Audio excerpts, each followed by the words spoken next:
All right. Let's get into a spoiler-free movie review of Gladiator 2. Before we talk about 2, let's talk about 1. Because I would say my relationship with the first one is really wasn't one of my favorite movies of the 2000s. I can recognize its impact.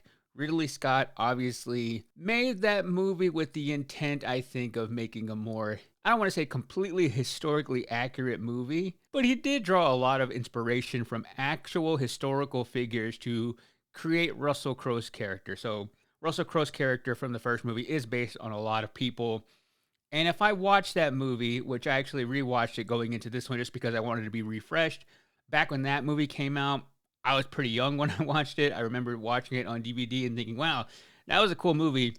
And then I never really thought about it again. I'll be honest, it's just not one of my favorite movies. But to some people, this is a coveted movie that a lot of people were upset that it was getting a sequel. I've been there before. There have been movies that have made sequels that I was like, you should not do it. Don't mess with the original. You're only going to make it worse. I wasn't on that level with this movie. Didn't have that personal relationship. Gladiator 1 and I didn't hook up. We knew each other. We were friends. We were acquaintances. But it was more like, oh, another Gladiator movie. That's cool. They're casting Paul Mescal. You know, I really only know him from After Sun, a couple of other movies, mainly from being Phoebe Bridgers' ex-boyfriend. I couldn't really see him in that role, though, just because all the movies I have seen him in, he's been an indie darling. So I was going into this just wanting to watch a fun movie. Had no real expectations into it. You throw Denzel Washington in there, I'm all in for it. But to some people, they were wanting to see something as good as the first one. And I didn't have those expectations. So, what Gladiator 2 is about takes place about 16 years after that original movie. If you haven't seen it at this point, I feel like this movie kind of tells you what happens at the end of Gladiator because Russell Crowe is not in this movie. Maybe some people haven't seen it. Maybe some people still want to watch that one before this movie. I think that is common movie knowledge by now. The movie is over 20 years old at this point, so it far exceeds the spoiler warning. So, if for some reason you don't know what happens to Russell Crowe's character, fast forward in this, skip this on YouTube, he dies. So he's not in this one. And that is what this movie is about. 16 years after his death, you have Paul Mescal's character. I believe I am pronouncing his name right. I am so fixated on names now after being called out by saying some people's names wrong, which I believe is how you say his name, Mescal, not Mescal, because I think he gets people confusing it with the alcohol. But anyway, Paul Mescal's character starts out at the beginning of this one and he loses everything. He is trying to defend his city, trying to defend his home. And Pedro Pascal's character comes in and basically wrecks house, takes over the place in the name of the Roman Empire. And then he is captured and has to be forced to become a gladiator, thrown into the Colosseum, much like Russell Crowe did in the first one. Now, big differences between the first act of this movie and the first act of Gladiator 1. A lot of similarities, a lot of parallels throughout the entire film, but I would say where it differs the most is how our characters get into the Colosseum as far as the timeline.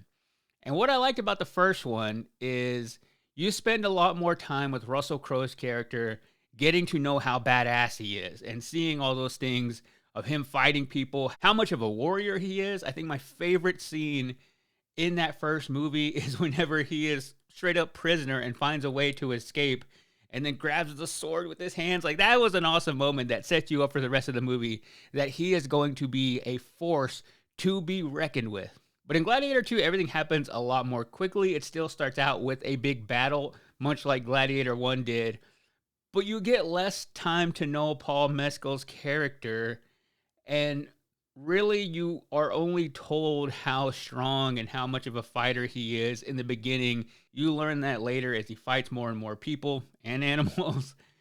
But I feel like you had more time to spend with Russell Crowe's character, and you fully got that, oh, okay, this dude is awesome. He's going to rip everybody to shreds. With Paul Mescal, you kind of had to grow with the character a little bit more. And I feel like that hurt the movie a little bit because I think that was the one hang up I had going into the movie. Is this guy really going to be able to pull off being a gladiator? But dude committed to getting in shape for the role. He looked great. And by the end of the movie, all of my doubts were really gone. I just would have liked to see a little bit more of his development early on, just to have me rooting for him earlier in the movie. But that is getting very nitpicky. I understand that. I always say in those first 20 minutes, you can tell if a movie is going to be good or not. And I could tell that this movie was at least going to be worthy of my time, but I also knew that it was not going to be as good as the original. And I started thinking about how that might feel to some other people. I took into consideration these film bros after the movie who are really upset. They hated this movie. And I think why that is because it tries to build upon the first one, which a good sequel does. And I almost feel like if this would have been a standalone sequel, less people would have had a problem with it. And I think you could have done that because the Gladiator format is kind of there. You take the same situation, but just don't try to tie it into that first one whatsoever. I think when they started to do that, the plot line became a little bit more unbelievable. The waters got a little muddy, and all of the webs of how this connected to here just didn't quite add up. I think that is what really hurt this movie. If he would have just been an entirely new character, had no connection with that one, it would have felt less like, oh, you're making this sequel to spit on the grave of the first one. I don't think that's what Ridley Scott was trying to do. And the other thing you have to realize about Ridley Scott, dude is 87 years old. He does not care at this point what anybody thinks of his movies. He just doesn't. He is making movies that he wants to make. Wouldn't you do that at 87 years old? Look at Napoleon. I feel like he'd been wanting to make that movie for a long time. And the thing that he does is he makes historical dramas with really bloody, intense violence. That is his calling card. And the difference between Gladiator 1 and 2 is I feel with Gladiator 1, he at least tried to pull inspiration from historical facts and be a little bit more accurate. And in this one, for Gladiator 2, he straight up just said to people, were you there? Like, were you there back in the day? I don't think you were. So I'm going to make this movie based upon what I've read and based upon the movie I want to make. And that tells me that he doesn't care what you think. And I can respect that. Again, dude is 87 years old, has made amazing movies throughout his career, is a legendary director. Why should I be questioning his decisions? The studio isn't. The studio is letting him make these movies. This movie was in development starting back in 2018. They didn't start filming until 2022. I don't even think we heard until 2023 that Paul Mescal was cast as the lead. And then you have a fantastic cast with Denzel Washington, who was my favorite in this movie, Pedro Pascal, who was kind of just there. Pedro is solid in everything. I really enjoy him as an actor. I don't know that his presence really took this movie to another level, but I enjoyed his role. And I don't think it was as impactful as anything from the first movie where you had Russell Crowe and Joaquin Phoenix, which was just acting on an entirely different level. But so I just think Ridley Scott set out with the intention of, I want to do everything that I couldn't fit in that first one. Grand example of that is the rhino. He wanted that rhino in the first movie, but back when they were making that early 2000s, you have to think you're still in like late 90s technology. The CGI and special effects weren't there. They couldn't make it happen. Now in 2024, and in the last couple years that they were making this movie, he could finally get his rhino. What surprised me about that is that Rhino didn't look that good. Really, none of the animals looked that good in this movie, and that is what took me out of it. Started with the monkeys, which were vicious looking. I love that scene, but the monkeys look fake. The rhino looked fake. From the trailer, if you've seen the trailer at least, you see they fill the Colosseum with water, and there are sharks roaming around in the waters in the Colosseum. He says, were you there? Apparently, that to him, at least that happened. And while it doesn't feel authentic, maybe it's authentic to him.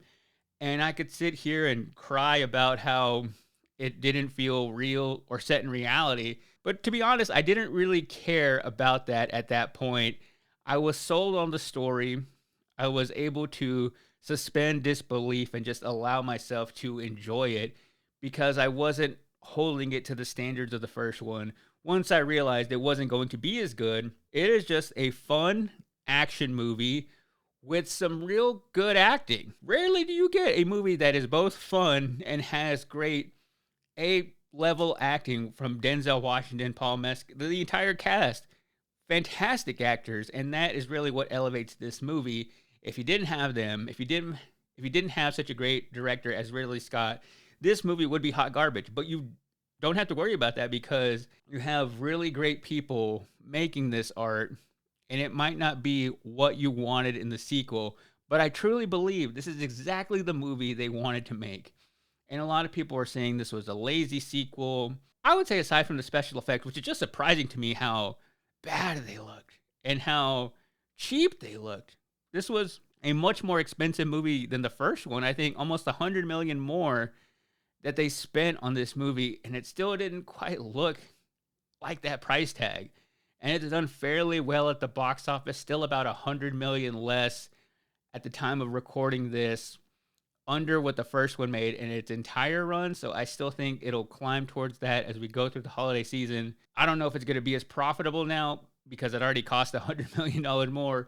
But that was the only part to me that felt lazy in any way. And I don't know if it was just too ambitious of special effects to have some of these animals that it was going to be hard for this not to look fake. And I know a lot of people were complaining about the use of CGI and special effects when it comes to filling out the Coliseum.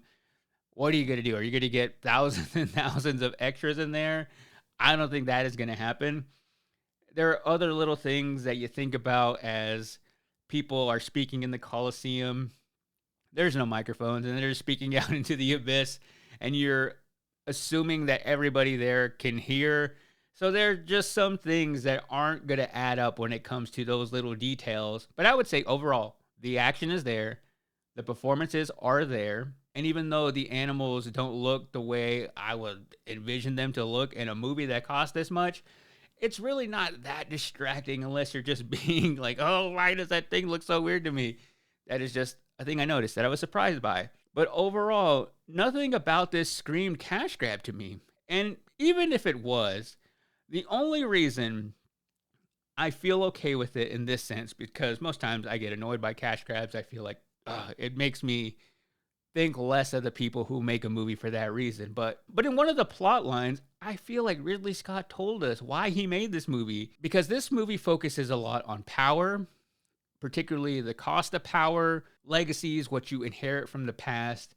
And there is one moment that I won't reveal everything that is spoken and all the details around it, but they make a reference to why people do certain things. And the reason they give is because of money. And I feel like that was Ridley Scott telling us, why would I make a sequel 20 plus years after the original one?